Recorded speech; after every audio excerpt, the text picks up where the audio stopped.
langsung aja kita mulai dari DXY ya. Kita lihat dulu dari DXY.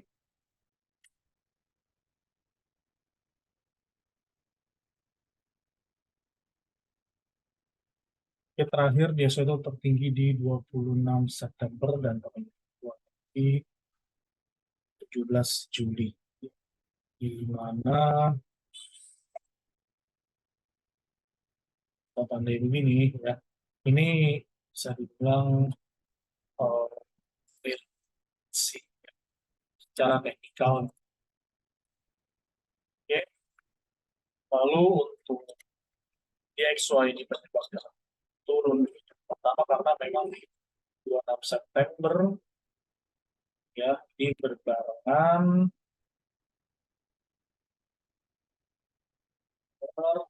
dengan menurunnya sebenarnya enggak korelasinya enggak dengan prediksi yang akurat. Namun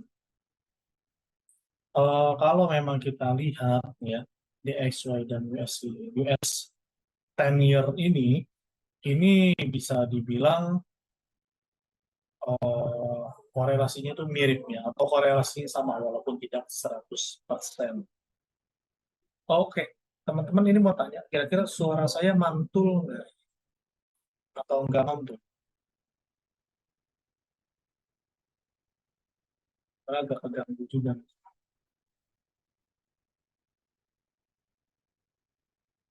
Ada apa namanya? Mantul gitu loh. Takutnya ke teman-teman mantul.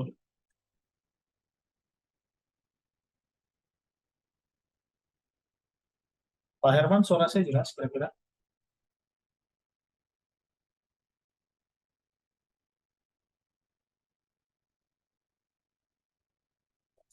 Berarti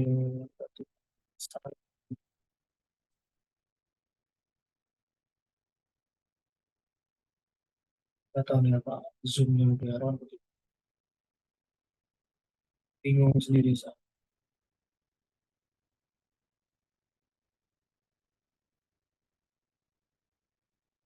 Lanjut aja susah. Nggak bisa. Oke, nah jadi tadi sampai mana? Oke, sampai di XY dan US Treasury 10 year. Ini memang korelasinya mirip nih ya, mirip. Kalau di XY itu adalah ini ya, perbandingan antara mata uang US dollar bersama 6 mata uang berarti versus ya. US dollar versus 6 mata uang. Misalkan di XY naik, berarti US dollar menang nih, kuat banget. Jadi US dollar sedang melemah, ya begini ceritanya. Gitu. Oke. Dan sebenarnya ini nantilah akan kita bahas secara detailnya. Yang kita lihat adalah yang paling bagus ya, paling bagus banget ini adalah di tradingan kita. Oke.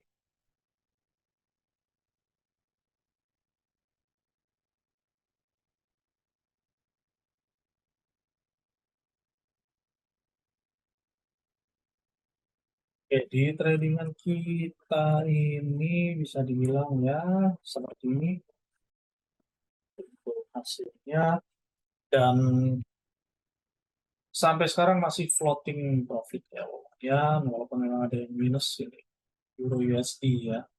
Untuk saham-saham indeks-indeks seperti tadi, Nasdaq, S&P sama Jones ini sebenarnya masih tetap rally ya. Ini masih benar-benar bisa dibilang saya tahan lah ya. Saya tahan dan kalau kita lihat ini untuk saham indeks-indeks US dollar ini masih akan terus terus rally ya sepanjang sejarah ya. Kenapa? Ya karena memang pertama US dollar itu lagi melemah banget. US dollar itu lagi melemah banget dan isu masalah pemangkasan suku bunga itu lagi masif banget. Gitu. Oke.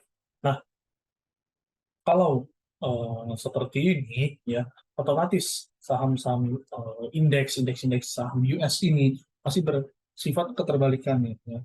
Misalkan mata uang melemah ya otomatis pasti yang lainnya apa namanya seperti Nasdaq, S&P, Dow Jones ya itu pasti akan menguat semua gitu. Pokoknya indeks US ya. Kalau misalkan maka uang melemah pasti saham indeks pasti akan naik. Simpelnya seperti itu. Contoh Nikkei Jepang, kalau misalkan kalau misalkan yen-nya itu lagi menguat, ya sudah berarti akan menangkap Nikkei itu semakin tinggi.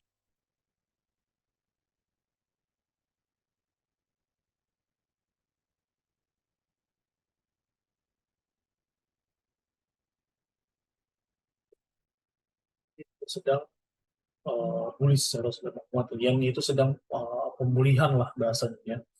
Nah, sebenarnya simpel aja untuk DXY, untuk Dow Jones, untuk Nasdaq, S&P ini selagi US ini masih isukan memangkas sukunya, kalau memang ada yang berani hold buy, ya silakan hold buy aja. Ya karena saya kalau teman-teman bisa lihat ya, ini saya udah nge-buy dari 12 ya, S&P dan Dow Jones. Oke, oke, lanjut kita bahas mulai dari oil deh ya. Oil ini semenjak koreksi dari September ini ya, dia akhirnya rebound lagi kembali ya, untuk secara fundamental oil ini masih tetap oke. Satu. Oke-nya kenapa? Ya pertama ya oil itu masih berarti ya masih bahan bakar utama kita lah ya, kecuali memang dimanipulasi seperti tahun 2021. Itu pun juga hanya sesaat aja. Dan oil ini juga ibaratnya masih perebutan lah ya, masih produksi, masih diperebutkan cadangan minyak yang masih diperjualbelikan. Jadi potensi oil kalaupun turun, ya apalagi turunnya itu masih batas di range harga OPEC 70 sampai 65 ini oil ini nggak akan jauh-jauh. Ya mungkin lewat-lewat dikit ya 64 seperti ini spike seperti ya, 63 lah ya. Dia akan rebound lagi ya. Karena OPEC ini dia sebagai negara produsen minyak terbesar di dunia ya, dan suatu organisasi mereka akan menjaga minyak mereka itu tidak terlalu murah harganya. Seperti itu. Nah, kemarin minyak itu dia sempat naik ya karena dari tentara Houthi ya, mereka itu bisa dibilang uh, membajak lah yang ada di Laut Merah ya. Jadi supply itu terganggu ya, dan turun ini sebenarnya ini ya balik lagi ya, memang pembajakannya sudah mulai rendah ya. Seperti itu aja siklus. Namun kalau kita back to technical ya, dari beberapa ini lalu ya, sini masuk ke area buy limit yang sudah tersentuh sekitar di hari Jumat, sudah yang TP1 ya, kalau ikut di Telegram mungkin sempat lihat sinyal ini ya, sudah cukup lama dari Desember kalau nggak salah. Oke, dan ini pun oil tinggal ya menunggulah ke sampai 75 sampai ke 76,30 ya, sesuai dengan TP1, TP2, TP3 dan baru menyentuh TP1. Oke, kalau memang sudah ada yang profit dan cukup TP1 ya silakan cukup aja. Usah eh, apa namanya? Berusaha ambil resiko ya, mau sampai TP3 tapi modalnya kecil dan memang nggak berani ya, bisa ya jangan. Oke, oke, sebentar.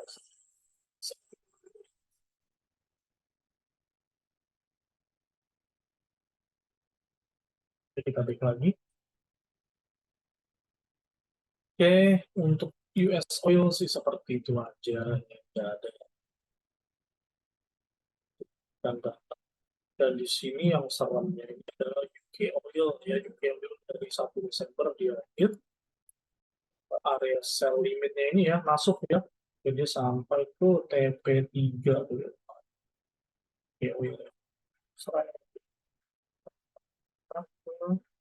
cukup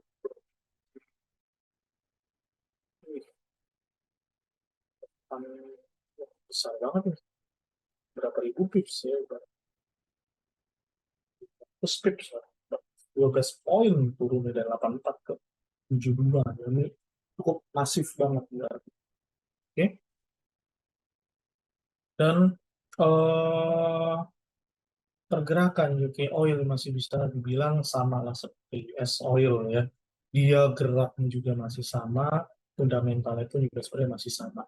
Ya, kalau misalkan kemarin penurunan ini ya, penurunan ini juga disebabkan kalau cadangan US saja dia bertambah, ya, otomatis kalau misalkan supply di Amerika itu lebih sedikit, makin sedikit, maka mereka akan menjual dengan harga yang lebih mahal. Ya. Otomatis dolar pasti kan negara-negara lain akan membeli dengan dolar.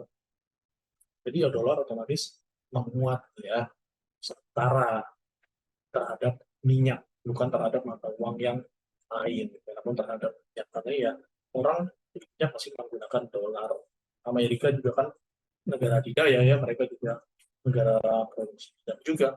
Jadi mereka menentukan bayar minyak mereka menggunakan US dollar. Oke. Lalu untuk gold sampai saat ini gold masih terus rally ya, terus rally ya after dari koreksi yang ini saya bilang sampai ke TP1 aja ya, sering ini saya bilang ini Telegram maupun saat live trading XAU ini masih oke ya, TP1 ya dapat harga koreksi dan dia rally sampai tertinggi itu kemarin 2088. Fundamental masih sama, masalah pemangkasan produksi minyak, sorry, masalah pemangkasan produksi minyak ini saya terbayang-bayang sama. Jadi untuk fundamental ini masih sama, pemangkasan suku bunga yang dilakukan oleh The Fed nanti di bulan Maret. Ya. Oke, nah, sebenarnya kemarin Pak Herman Daud itu nanya kalau apa ya, oh atau harga masih di sini ya di bulan Desember ya, ya gold mau kemana nih, apakah mau taking profit? Ya, saya saran saya kan taking profit di sini ya 2070 ya, kalau memang berani ya 80 eh, Pak Daud ya. Cuman nggak tahu nih Pak Daud gimana, kira-kira sudah taking profit atau masih di hold. Kalau masih di hold ya rezeki banget nih Pak Daud. Panjang banget ini naiknya ya. Apalagi kalau Pak Daud kalau saya pucuk sih.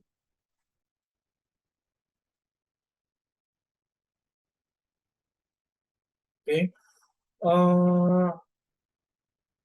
Untuk gold ya. Gold ini kalau saya lihat ya, hmm, masih rally. Secara teknikal dia masih rally. Oke, ya di sini tinggal tunggu jadi aja sebenarnya pelangnya.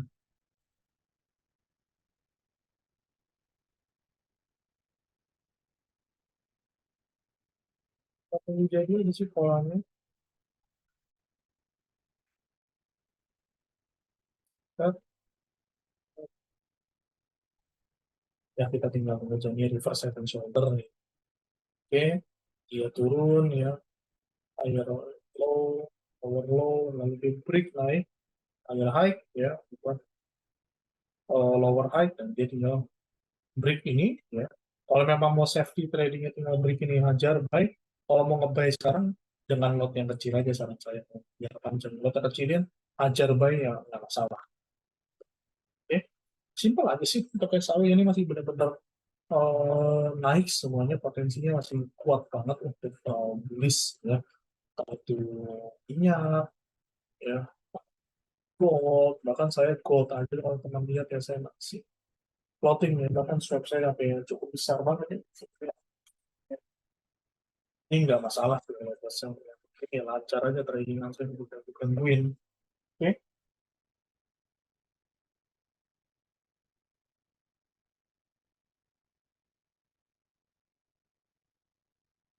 cuma sedikit. Oke,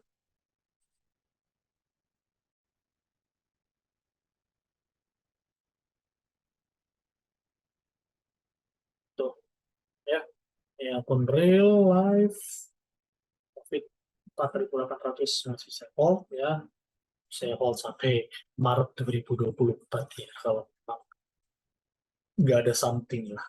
Ya, mungkin saya bisa berubah pikiran nanti kalau memang ada fundamental eksternal yang benar-benar itu harus clear posisi. Oke. Namun kalau untuk sekarang, saya sih masih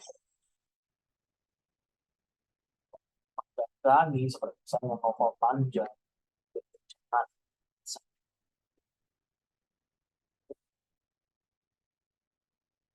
Paling ya mungkin itu sih yang masih floating. Ya masih apa? Masih floating minus ya euro ya. Minus kecil sih. 17 dolar. Pak tadi mau buy stop di harga berapa untuk gold? Kalau mau buy stop, saran saya Pak Herman itu di atas high ini di atas 2078 ya 2080 lah.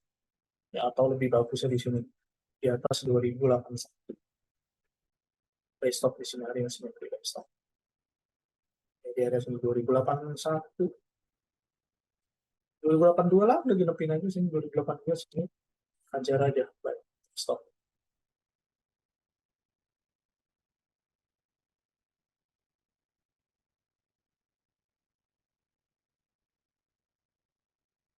Oke, kalau di buy limit berapa? Nah ini ya, kalau mau buy limit untuk XAU ya, ini sebenarnya untuk buy limit ini masih jauh sih Pak. Kalau area yang bagus untuk buy limit, kalau saya pribadi saya nunggu di area ini.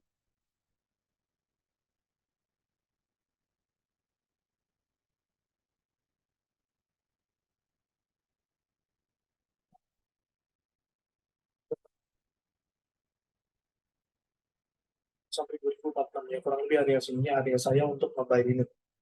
Ya kenapa di sini ini masih fresh, masih enak, masih ya bahasanya ada di area key level lah. Ya. Dari sini nih dari hitamnya di area key level, bisa di respect nih harga di sini. Tapi kalau kejauhan ya di mana ya?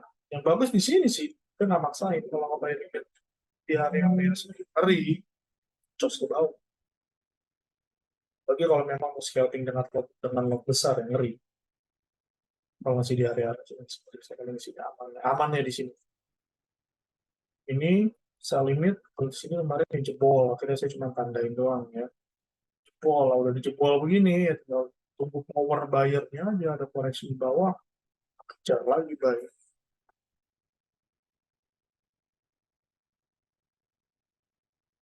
Oke, next Aussie yang masih sama aja. Euro ya, kalau koreksinya lumayan. PP koreksinya lumayan, New Zealand juga masih lumayan. Ini masih benar-benar ada yang masuk di trading plan saya. Jadi ini SAU Kanada, Kanada, oil, oil saya masih nahan ya, saya ngebuy di 71, running price di 3, Nasdaq oke, ini Nasdaq S&P sama Dow Jones masih saya hold panjang sih. Si sama Euro ini yang harus kita lihat aja. Si sama Euro ini ya paling koreksi-koreksinya nggak akan jauh-jauh lah dari range pergerakan harga 0,675 sampai 0,87 ya. Euro pun juga sama sih. Sama. Oke. Untuk yen masih belum entry juga sih. Masih kurang lah ibaratnya ya. Masih pembukaan tahun ya. Lalu kalau dilihat ini juga paling mungkin baru besok ya saya manufacturing PMI. Ya kita tunggu aja lah pokoknya. Oke. Paling yang fokusnya itu ada di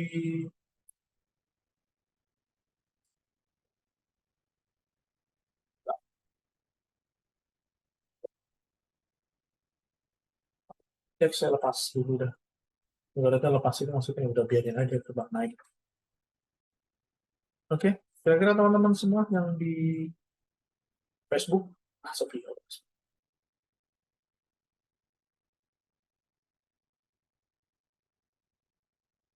Zoom, kira-kira gimana? Ada yang mau ditanya? Pak Herman mungkin ada yang mau tanya lagi, Pak Herman.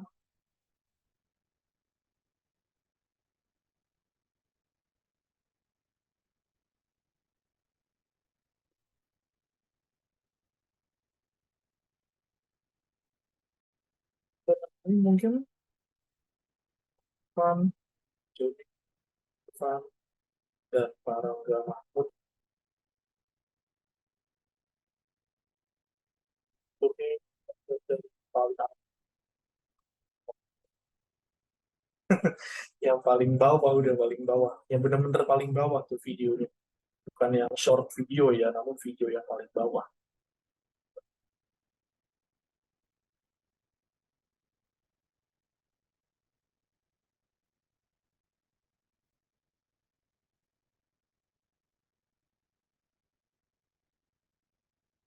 Salah ya, saya YouTube-nya itu video yang paling bawahnya itu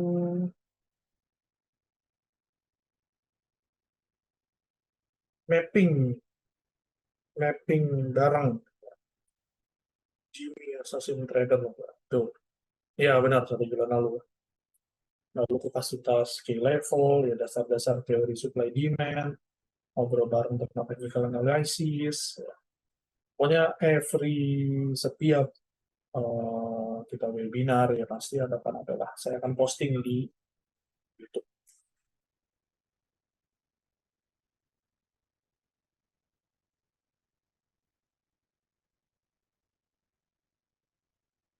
Oke, ada yang mau tanyakan lagi?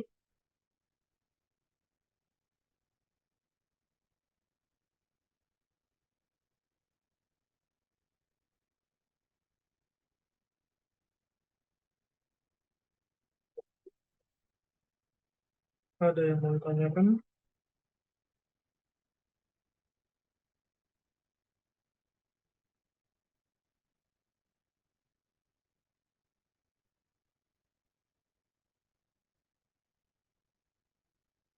Nggak ada?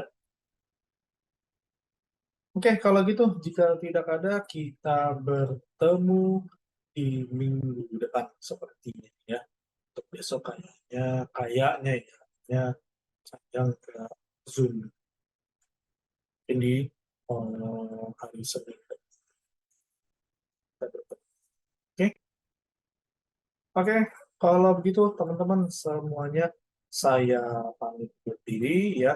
Semua yang ada di video malam ini saya akan share pasti di YouTube ya, dan jangan lupa subscribe. Tapi saya juga inilah apa namanya, update pasti ya. Kira itu pasti Telegram itu pasti akan saya update ya, before after ya. Kalau hasil votingan mau minus mau plus itu akan saya update pasti. Oke, kalau gitu jika tidak ada yang ditanyakan, saya pamit diri. Sampai jumpa. Selamat malam Bapak Ibu semuanya.